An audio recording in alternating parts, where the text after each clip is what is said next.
Hey guys and ladies, the EPL is back. We're excited. It's a new season, and we kick this off to talk about some interesting topics.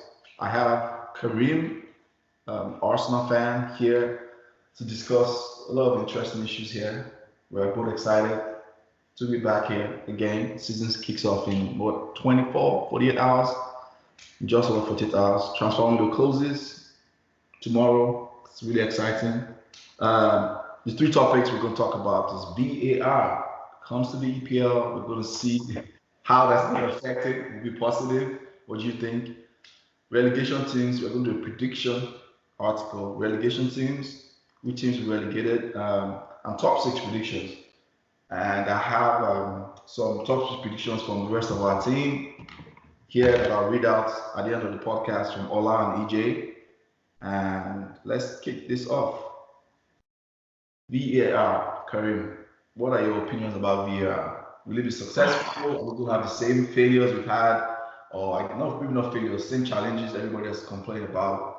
The other places being used. So in the World Cup, you see it in different tournaments. What are your thoughts about VAR? Champions League, especially all the criticism we got for Champions League. Well, I have mixed feelings about VAR generally. At least from seeing how it was used during the FIFA World Cup. It's definitely there's definitely a lot of challenges that's going to come with VAR. I hope the Premier League is going to specify under what circumstance they're going to actually apply it. Okay. What I can say for sure is there's going to be a lot more penalties in the Premiership starting next season. There's going to be a lot more red cards and yellow cards. You have to look at it on a case by case basis. If you look at it from the application of penalties, there's going to be a lot of penalties. I like its application of penalties, but I think one of my bigger challenges with going along with VAR in the application of penalties is the fact that it takes away the referee's power to be able to decide what a penalty is. There are some calls, for example, during the FIFA World Cup where the ball hits the hand, right? And simply because the ball hits the hand, it's given as a penalty. It's still not exactly, it's not a slam dunk. It's still more of a 50-50% call than anything else, because you could ask 20 different referees to interpret the same thing, and they'll give you 20 different answers, right? So, and I think that's my issue with VAR. I don't think that's still very consistent. As far as fouls, I could see when I talk about fouls, I mean actual free kick. I think that its application is probably going to be 100% there. I think I like its application and the uses that I've seen it in the time it's been applied. Offside, I think that's another place where it's going to come in handy. But penalties and red cards, those are very debatable circumstances. There are some that are really clear penalties, but you could ask 20 different referees and they'll give you 20 different answers, of what their interpretation of the law is. So I don't know that VAR is going to really change much, other than we're going to have a lot more penalties and we're going to have a lot more Okay, cards. that's I agree. I think it's positive, just like you say. I actually think it's very positive. Like you said, the only subjective thing is penalty calls. The ball to hand thing is getting a bit ridiculous. We saw that a lot in the FIFA World Cup. Saw that in the Champions League too. It's kind of getting where do you draw the line? How do you determine when it's ball to hand and when it's intentional? Like how do you determine that? So it can be very, very dodgy. I agree with that. That's something that they need to clean up some more. But for offside, the advantage that clearly, in my opinion, outweighs disadvantage. The offside calls takes that away. Look at, let's even go as far back as goal line technology. That's even the thing of the past now. When the ball crosses the line, we know it's crossed the line. We do no argument. Same thing with offside calls. No arguments there. The red cards, they're all these soft fouls or professional fouls that defenders do, especially during corner kicks when people are pulling people up and down. That's out of the way now. And I'm pretty sure, in the English Premiership, a lot of people are going to cause penalties this season. People will forget about that and still be doing the same old English culture, pulling people in the box, holding jerseys for corner kicks, free kicks. That will cause a lot of penalties this season. I can see that happening. It's going to happen. Yeah, I can't wait for that. And one thing I'm so glad from a Manchester United point of view is Smalling is no man starting lineup because that is the king of pulling people in the box, pulling jerseys, holding people, wrestling people to the ground. That guy worries me. And him and Broho, they act the same way in the box. So uh, I thought Phil Jones was actually worse than anything else. I thought it was a lot more no, aggressive. he's worse as a defender. From a defending point of view, he's worse. So he makes stupid errors, but he doesn't. He's not known for pulling people in the box. That's what this morning's done that irritates me. He pulls people in the box, try to hold them. Like, yeah, you can't do that. So I'd be worried about Mustafi and Socrates in my own team. yeah, that's another person that does that. Socrates wrestles people to the ground. So yeah. So I think that's a VAR. Jumping into who are your relegation team Ah predictions man. next season? Okay, wait a minute. One of the teams I got promoted again, we're talking Sheffield United, right? Sheffield, Aston I Villa, think Norwich. I'd say you know what? I think let me go back and try to really think about what business is done. I've seen Sheffield United play a few times, but I actually thought they were really different teams. I think it's a team that could actually do well in Premiership. Um, Aston Villa, I haven't seen much of them lately, but it looks like they've done some business in market. Sounds like they've been up and about trying to buy some players with Premiership experience, which I think is what counts. Um, the other team, which is what's the other last one? Norwich. I haven't seen much of them lately, actually. Were they the champions? Yes, we're champions. Yeah, Norwich is champions. Yeah, they've got a lot of Premiership experience. Historically, just judging by history, I'd say the teams that came up, two of the teams that actually came up, are gonna go right back down. Okay, Uh, so who are your two teams? just judging back from history, and if anything else, I'd say a team that might actually go down this year might be Brighton. It might. I'm saying two of the teams that actually came up this season and Brighton. Um, I'd say Aston Villa might go back down just because they've done some business. Um, the fact that they've done some business is actually not the key thing. It's the ability to get the players to gel together. Because we saw that of Fulham Right. last season. Yeah. They bought a whole bunch of players and they never really gelled. They went straight back down. It's important that when the team comes up, they keep the core team together, right? Because they're used to playing together. You just don't disband the team and bring new set of players just because you're playing Premiership. And a lot of teams seem to make that mistake. So I think Aston Villa is going to go back down. I think Brighton and I think I'd say Norwich is going to go back down. Norwich is okay. Yeah. Okay. Interesting. My picks are I think Sheffield will go for sure. I think they're going to bottom. Sheffield United will bottom.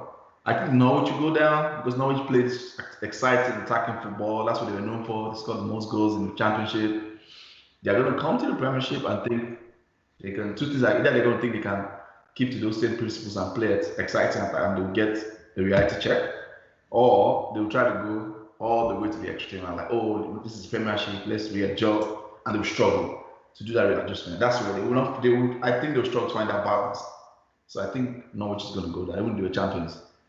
And like you, I have Brighton on my list. I think Brighton is going Okay. to. I think We so. agree on something. It's Yeah, hard because that they we changed the find the devil manager. and that's not to agree on anything. You said what? It's hard that it's not very often that you find the devil and an Arsenal fan agree on anything. Absolutely true. That's true. That's true. Did you say Chelsea fan? No, I said a devil and an Oh, Arsenal yeah. fan. Like, what? I think I'm a Chelsea fan. Nah. All So right. I'll read out the team. So Ola predicts Palace. Wow. Oh, say that again. I kind of missed that question. I'm Ola sorry. predicts that Crystal Palace, Okay. Sheffield, and Brighton will go down. So me and him, Sheffield and Brighton. Crystal Palace? Wow. That's left field prediction. Ola actually thinks Crystal Palace is going to go down. Yeah, that's interesting. I am shocked. I am shocked. EJ says all of them will go back. Sheffield, All the teams are Norwich, going to go back down. that team will all go back together. Okay. Okay. Now let's go to Well, the most spicy actually, one. I almost agree with EJ there to an extent actually because well, to an extent I do agree with her, but because historically when you really look at it, that's usually what happens, right? The teams that come straight up usually go back there. Yeah, I think, but the last couple of years, what's been happening is there's always one person that stays, and somebody that is there joins them. That's what's been happening. Or what typically has been happening is two teams come up, the two go down, one stays. The one that stays goes back down the following season. That's been the trend so far.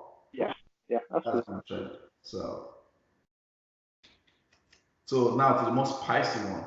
I think this is the most spicy. Top six. I'll tell you why it's more spicy. Why it's spicy in my opinion. Top six, because I have two separate sets of top six prediction. Okay. So tell me your top six prediction. My top six, I think I know Dr. Sakat and those guys are not going to like me for this. I think Man City wins the league. Okay. I think So who's second? second is actually well, this is one I actually battled with for a long time. My second I think is between Liverpool and Tottenham. Um, I think Liverpool stays second. Okay. And I think with the I think Arsenal.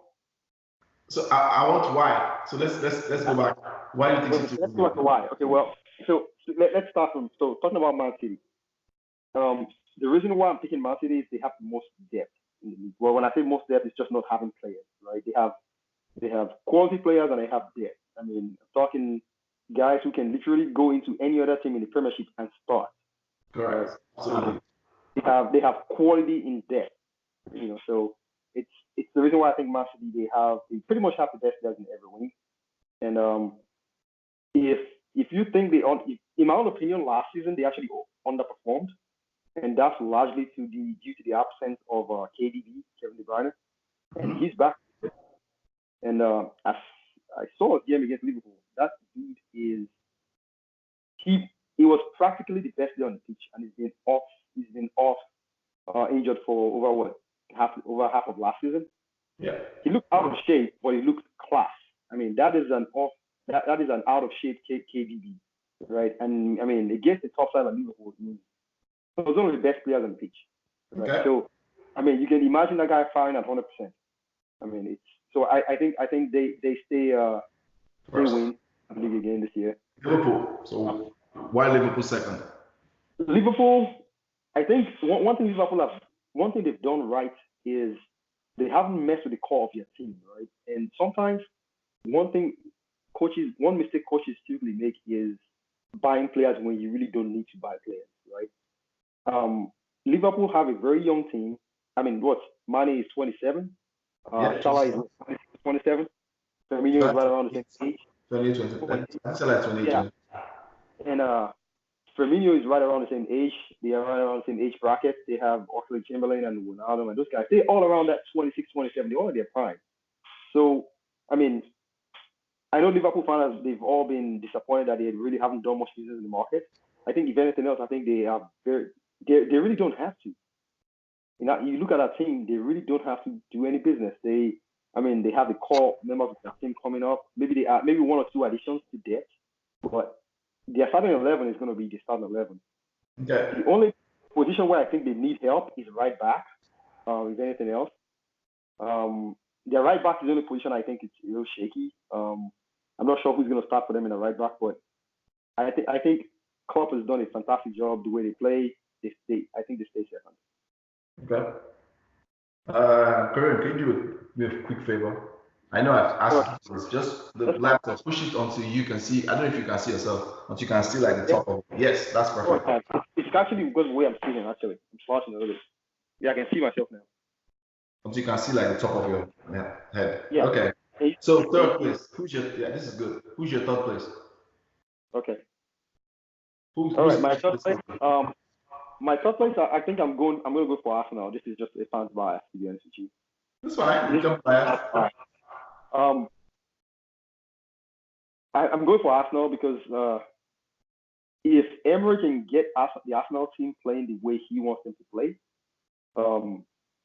then Arsenal, the style is actually no different from what Liverpool does, right? It's practically Liverpool style, which is high pressing, right? The attack that Arsenal's got, I think there's man for man. I think only Liverpool has um, a better attack, not better players, better attack than Arsenal. Because player for player, Man City's got some really good players. I mean, I guess you know, player for player, I think Arsenal's got probably one of the best in the league. It's got Pierre PEA. Aubameyang is he's probably one of the best strikers in the league. Outside Aguero, if anything, outside Aguero, I think he's probably the best striker. Yeah, there's only, I mean, but in terms of attack, when you look at all three, if you play a 3-man attack, Liverpool has the best attack, not player for player attack. Arsenal probably comes in third behind Man City just for the attack. I mean, that's why if Emery can get Arsenal playing the way he wants them to play, we only need one decent centre back, which is to be able to press, to be able to, I mean, do better. We only need him to do better than what Mustafi does, right? You think about how many to Mustafi last season. I mean, it's outrageous, right? So we only need somebody who's average that can do a lot better than what Mustafi does, and I think Arsenal will be fine. Okay. Midfield wise, I think Arsenal is pretty covered in midfield. It's amazing. If anything else you think about the Arsenal midfield, with the kind of players we get, they are significantly underperforming. Right? You got Ozil, you got Mkhitaryan, you got Iwobi and those guys. Right? They are seriously underperforming. If anything else, I mean, you look at the quality of guys. You try to wonder what's going on. So, like I said, if Emery can get him to play how he wants to play, which is almost similar to what Liverpool does, Arsenal, yeah. So fourth, going to my fourth. The fourth team. The only reason why I'm not picking, well, I like to say Manchester United is going to come before. I'll tell you my reasons. Interesting. That's a bold call. So no Tottenham in top 4. There's a reason why I'm saying that. I think Manchester United is Manchester United. The season's not going to end. They're going to do some business. It's going to be last 24 hours. There will be some business. They're going to what? They're going to do some business in the transfer market this year. They haven't done any so far, but other than Maguire, right? Harry Maguire, right? Wan-Bissaka. If anything else, right? I was looking at Manchester United's stats last season. Manchester United didn't come 6th because they suck. They came 6th because their defense sucked. That's the only reason. I mean, they were losing from winning positions. Like into this conference, then almost similar to Arsenal. Yeah. Right? They were losing from they started the game winning, and they end up losing the game, which is kind of ridiculous, right? Okay. That's part of the reason. Part of the reason. They struggled in closing the game out. I mean, look at the kind of players they've got going forward. Rashford is, I think is in the best shape of his life. Anthony Martial, he's actually the best player I think Manchester United has. Right? I just don't think they've really figured out how to use him.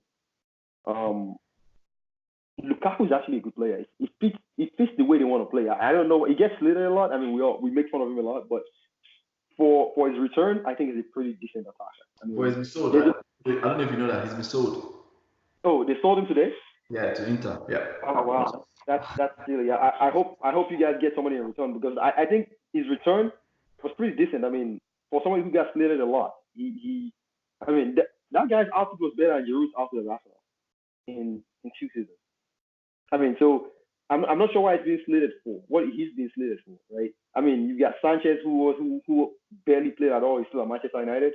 I mean, I don't know why. I'll answer that question. His build-up play is atrocious.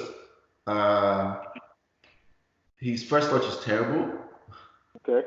And his decision making outside the box, that's the key word, outside the box, was very, very questionable. Now, the way he wanted to play, we only wanted to play, like pressing, high press, attack, quick interchange. He doesn't fit that system. Only did seem as if, and instead of him to try to prove himself to that, I think he down tooled, and Ole saw that he down tooled. That's my opinion. And when I'm saying and players down too, there's nothing wrong with players down. Players down too. When the player doesn't have a connection with the managers, they do that. Every player does that. People have this myth that players down too. It's been happening since the days of the 60s. Bobby Charlton down too when we changed manager, when Matt Busby died.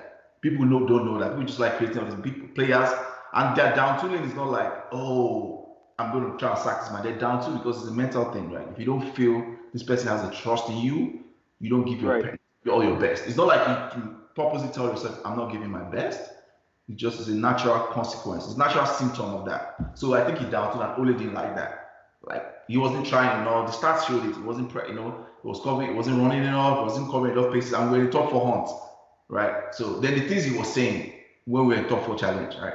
Like when during the top 4 challenge, he came out and was saying he wants to play in Italy. Italy is his dream move when your team is in the top 4 challenge. That those things I think the manager pissed the manager off, right? And so that's why he's getting sold. And I agree. He wasn't a flop. Lukaku wasn't a flop in Manchester United. He was decent. Like especially his first season, he scored 27 goals. That's decent. All competition. That's a good decent return. Now last season was really bad because he missed so many clear-cut opportunities in crucial games that would have won. Like against Spurs, when it was 0-0 first leg, open net, he missed it. Brighton, so many games that he missed crucial opportunities against you guys at the Emirates. Any other decent striker, the ball that hit the back, they scored that. That's the tapping. That was open net. He had 2 other chances after that, one-on-one. He's just like, he did that. It's like to call it a fat track bully. Maybe that's a bit derogatory, but that's what he is. In the big games for Manchester United, in 17 games, he scored only one goal. 1 goal in 17 games. Yeah, but you have to call him a slack. Every striker goes through that stage. Right? No. Think about that. Against top 6 teams, think about that. Throughout his career. Yeah, but so I guess goal. That's an abysmal record. 1 goal. I don't disagree with you, right? I think then if you now want to look deeper, right? Let's forget about that. You can say they now show the chances to go conversion, to short conversion in those games. It's 4%. Now I agree. You can attribute a lot of it to the style we're playing. Our manager, defensive, low block football, counter attack. That's probably part of it, right? A lot of it's not all his fault. Some of it you have to attribute to the style. The manager, were they creating enough chances for him? Were they playing to strength? Because the manager looked at him as his stature and his frame. Oh, he's a big striker. Back to the wall. Lukaku is not a target man. That's not how he played. Lukaku always played better running at goal. Ole said when he first came, and Ole tried to utilize that. But Lukaku, personally, I think he handled the fact that Rashford was benching him badly. It went into his head because he came from like the opposite extreme where he was playing badly and Mourinho kept playing him. And he kept saying, Mourinho is his guy. He gave that interview during the peak of Mourinho's toxicity on ESPN. Mourinho is my man. I'm going to run through brick walls for him. Which is fine. It's okay. But then he divided the team by going at players. He didn't mention names, but you could tell when he came and said all of them players should man up and just take what the manager says. You cannot do that. You cannot try to divide. So it was clear that he tried to divide the team because how I knew it was clear was really a new person came, he got frozen out of the team. You could see that.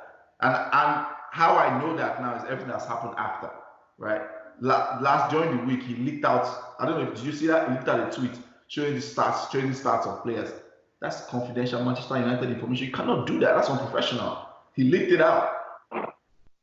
Right? Yeah, I agree with you on that. And was in trade when he should have been training for all the stick and flag Pogba gets. Pogba came. Pogba said he wants to be fine. He said he wants to be charged, but he came for preseason. He played like a professional. He played. Lukaku went on strike recently. During this week before he got his move, he went on strike and went to play and stayed in Anderlecht.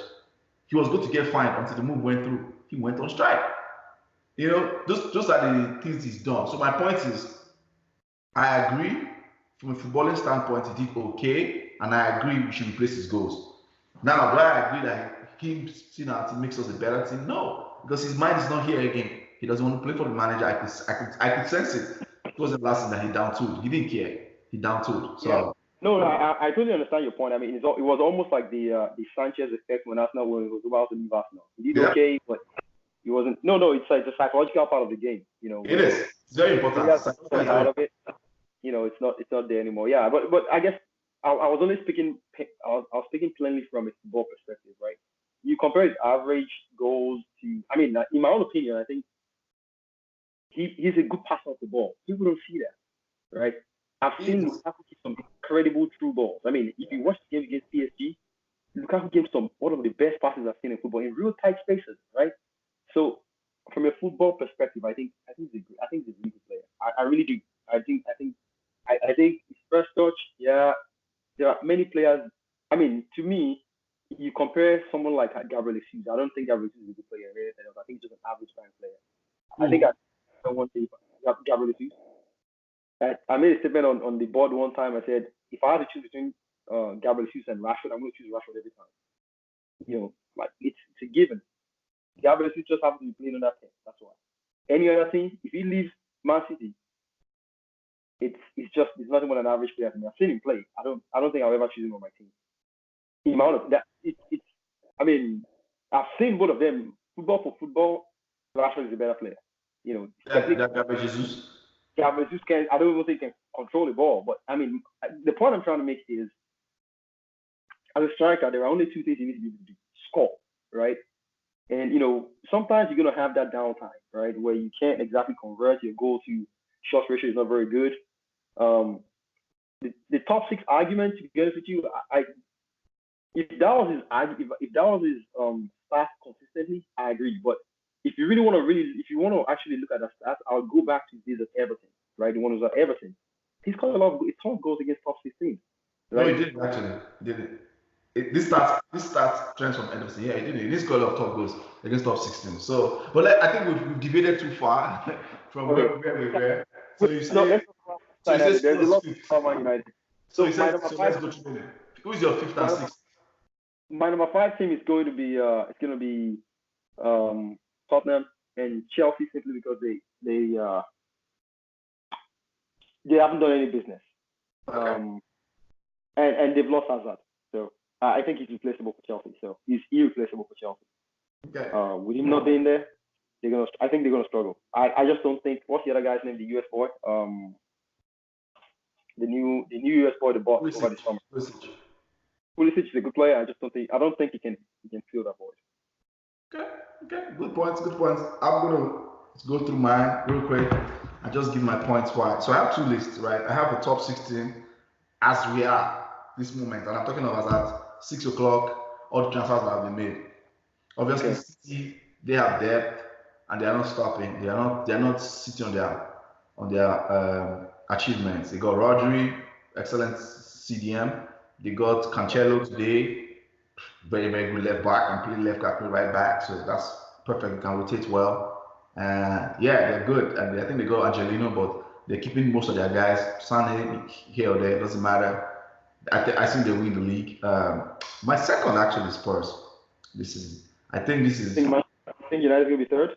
no, I said Spurs are second. I think Spurs are second. Oh, Manchester United will be second. Okay. No, not Manchester United. I think Tottenham Hotspurs are second. Tottenham will be second. Okay. Yeah, Tottenham is second, and this is why.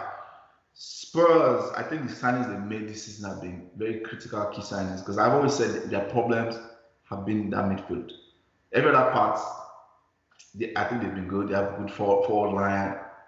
Son has become a verified 20 goals goal scorer. Harry Kane's Harry Kane. We know what he is. Lucas Moura is coming into his own of being that third guaranteed goal scorer. Dele Alli might have a better. Last season he didn't do well. He might have it.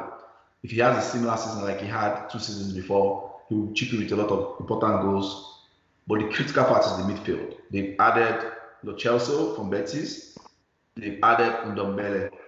Those two guys are very critical. I think Ericsson is leaving. Might go Yeah. to Madrid towards the end of the season or something. I don't know where he's going.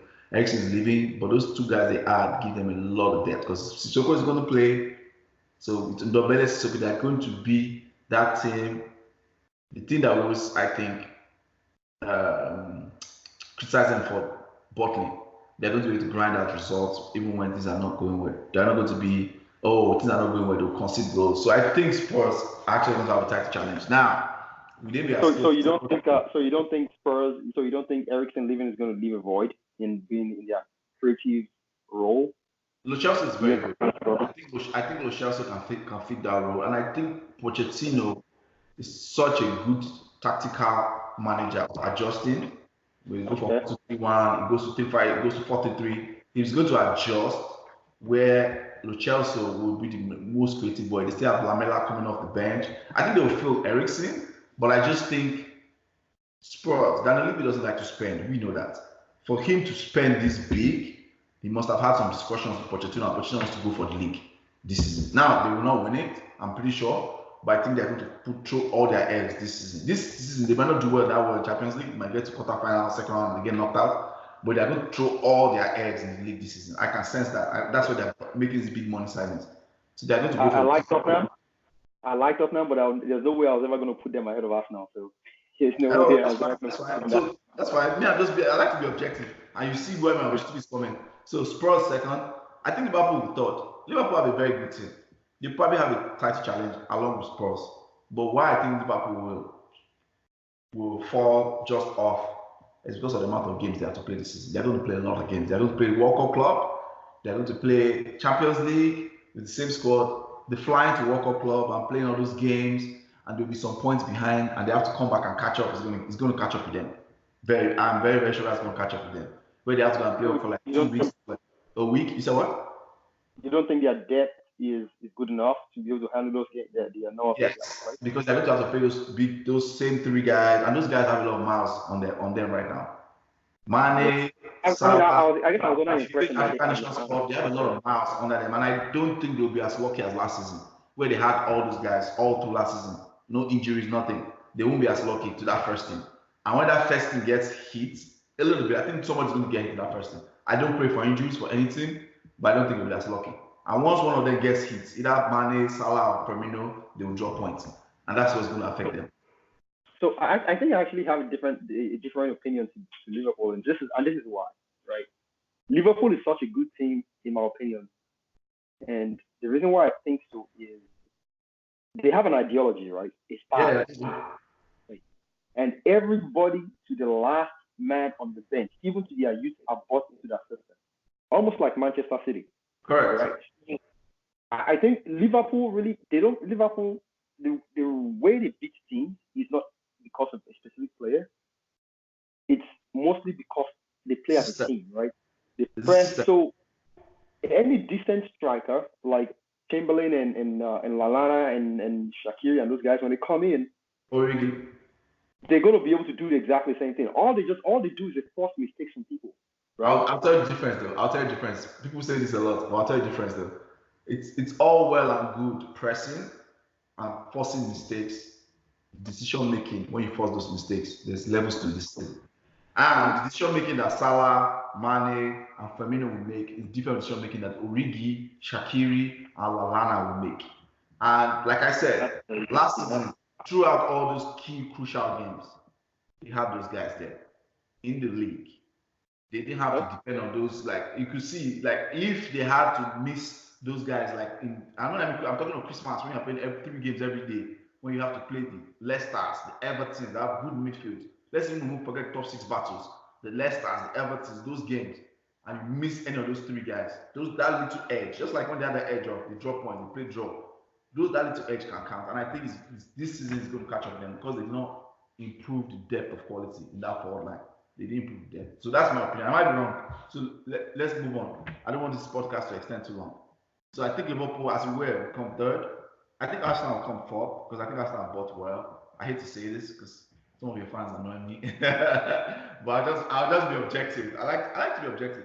Again, the key word is as we are right now. I think Arsenal will finish fourth.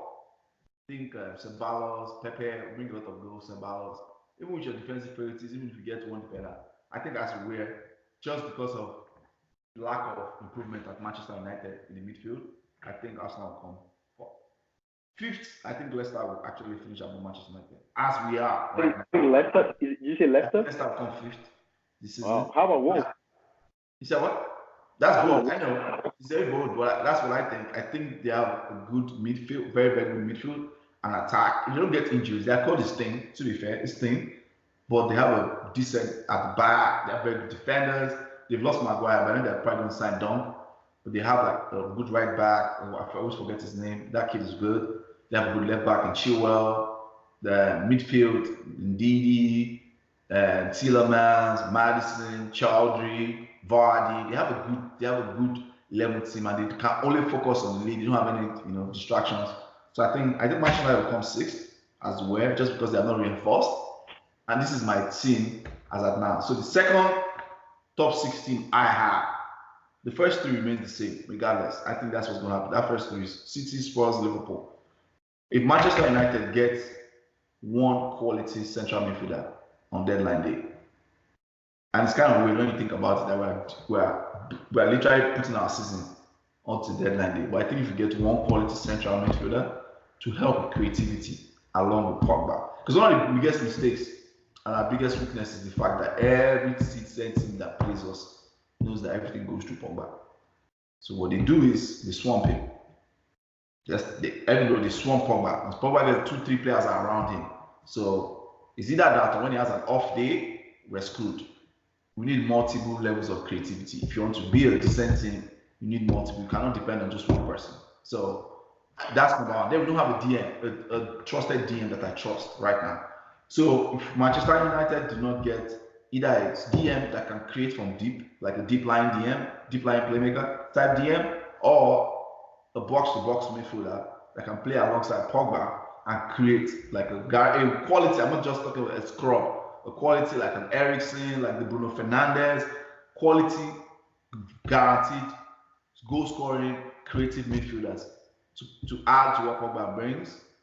If we get that, then I think we'll leapfrog Arsenal to fourth. Just because the reason why I say that is because of central defense, the system Ole is trying to implement in the pressing offer. I think that's going to create more chances for the team. With Martial, I think Martial is going to play 9 now, or him and Rashford rotate. With Martial in that 9 role, will score more goals. With that pressing system they're going to implement, I feel like the endurance in the team will be better. Because last season, a lot of injuries happened because they changed system rapidly. So they had a lot of muscle injuries. But there was more creativity in midfield. All of that hampers so much on creativity because when she causes a turnover, that person in the midfield has to be able to find the right pass at that time, and that helps in decision making. So that's why I think if Manchester United buys players, 1 or 2 quality players at deadline day, Manchester United goes to fourth, Arsenal goes to fifth, Leicester goes to sixth. My relegation team, Arsenal goes to fifth, even if they buy centre back. I think so, and this is why I say so. I think if Manchester United get, that's why I said the key word is a quality midfielder. I'm not talking about a scrub. If you go buy some unknown whatever guy, that's not going to work. If we buy the quality midfielder alongside with Pogba, then I think you guys have a better attack for sure. I agree, but my experience, more often than not, if you have a very very good midfield and a good defense, you are likely to, over a 38 game period, you are likely to accumulate more points than a team. Right. A very good attack, decent midfield, and a not so good defense. Because the midfield is where the game is won consistently. If you lose the midfield battle, you can have Nesta, Cannavaro, Yapstam, you get found out because people keep running at that defense and they will split open your coordination. So that's my opinion about this coming season. It's those two different tables. It's depending on buys. If we don't buy anybody, it depends on how tomorrow ends. You said what? It depends on what happens by the end of tomorrow. Correct. That would determine who is the top, the fourth, fifth, and sixth. And these are my opinions. So we'll see how that happens, how that plays out. What does EJ and Ola think? Did they give you their predictions? Oh. So yes, I'm glad you read. So Ola says Liverpool. Why not? I didn't expect anything less. See Liverpool first. City second. United third. I don't know where I saw that from. I can't even pick us third, even by the midfielders. Spurs fourth. Chelsea fifth. Arsenal 6. That's not. I can't see Chelsea. You see, I didn't mention Chelsea. Chelsea's not even my top 6. Both teams. I don't think Chelsea finished top 6 this season. I think they will struggle. I think they will come 7th at best. I think they'll struggle. Okay. EJ says City first, Liverpool second. This is Arsenal third, like you said. But she's Okay. Tottenham fourth, United fifth, Chelsea sixth. Okay. These are EJ's predictions. Very interesting. Arsenal fans tend to think alike. So I was like, You guys just think you finish out Tottenham. That's a very good thing. I don't see that happening, but just because both of us, another thing I will count against us is how we handle the Europa Cup thing. I think that's going to be a big distraction, as always. It always is. So that would be another big distraction. But we'll see. It was fun. It was fun, man. It was fun coming on. If you're watching this video, like it, smash the like button, share, subscribe. Karim, thanks for coming on. thanks for inviting me. We'll see how everything plays out.